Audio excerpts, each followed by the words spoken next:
vamos a hablar de la informalidad, de la historia y del mototaxismo. En la historia de la informalidad y el mototaxismo no nos podemos conformar con decir que el mototaxismo nace en X o Y población. Veamos el origen de este fenómeno social en Colombia. A partir de los años 90, donde se impone la reapertura económica, las políticas de libre comercio y la reducción del Estado en la economía, se convirtieron la región latinoamericana en exportadora de recursos, pagando solo en intereses. Y un ejemplo claro es Colombia, quien entre el año 2000 y 2019 se pagó por deuda externa 113.000 millones de dólares, de los cuales 47.000 millones, el 40% se pagaron solo por intereses a la banca transnacional. Solo en 2019 se pagaron 70.000 millones, lo que quiere decir que la deuda externa nunca se pagará. Ya no es deuda externa, sino deuda eterna. Y por estos desfases económicos, las tasas de crecimiento son fluctuantes y se ven reflejadas en la crisis de cada núcleo familiar de la población informal. La base de la política económica en Colombia empieza desde los empresarios, los trabajadores y los consumidores. Hasta ahí es normal. El COVID-2019, con el lema o amenaza de quédate en casa, nos hace reflexionar sobre la historia de la informalidad y encontramos que por allá en 1920 la economía se caracteriza en Estados Unidos imponiendo la oferta y la demanda. Y en esa receta dice que los planes de desarrollo se amplían las finanzas públicas. El supuesto guardián del mundo, destructor y detractor de los recursos naturales en el planeta, se presenta como generador de la demanda en el mercado, con propuestas de sistemas de irrigación y de transportes.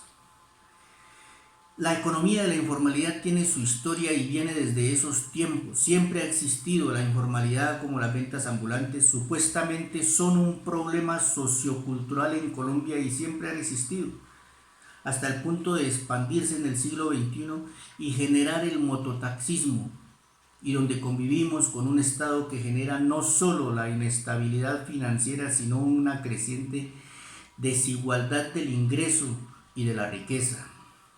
El uso de la motocicleta no debe ser visto solo para el transporte.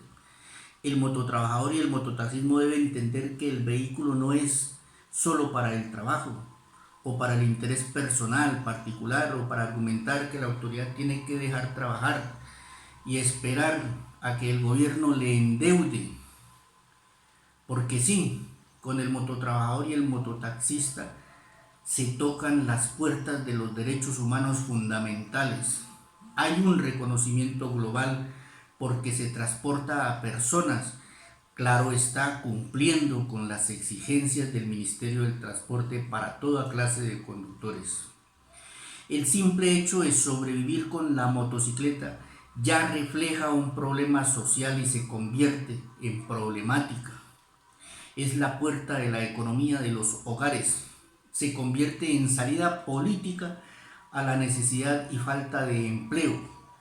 La expansión y explosión demográfica de las personas nos legaliza la actividad y se convierte en demanda. Se llama transporte personalizado. Hay materia prima y hay producción propia. Por lo tanto, la organización del mototrabajador, ya sea sindicatos, cooperativas, sindicatos alternativos, nos da el equilibrio en el mercado y satisfacción al núcleo familiar. Es decir, ya estamos construyendo una política de empleo alternativo en Colombia. El mototrabajador es empresario y trabajador y convive con el consumidor, que es el parrillero. Existe demanda de mercado propio. Se genera desarrollo para el país y para la región latinoamericana porque se está legalizado en 25 países del mundo. Con el trabajo informal organizado se amplía las finanzas públicas. La acción de hecho genera en la economía nacional un tema diferente para investigar, diagnosticar, construir política pública. Se reglamenta la actividad y se moderniza la administración pública como ciudad y como país. El mototaxismo tiene la virtud invisible de expresarse en el globo terráqueo para crecer organizativamente con una forma práctica, y es que se embraga, se multiplica, se acelera con la demanda del transporte personalizado. Es una forma de expandir la teoría del crecimiento económico en la población informal directa. Por esta y muchas razones nos organizamos sindicalmente sin relación obrero-patronal.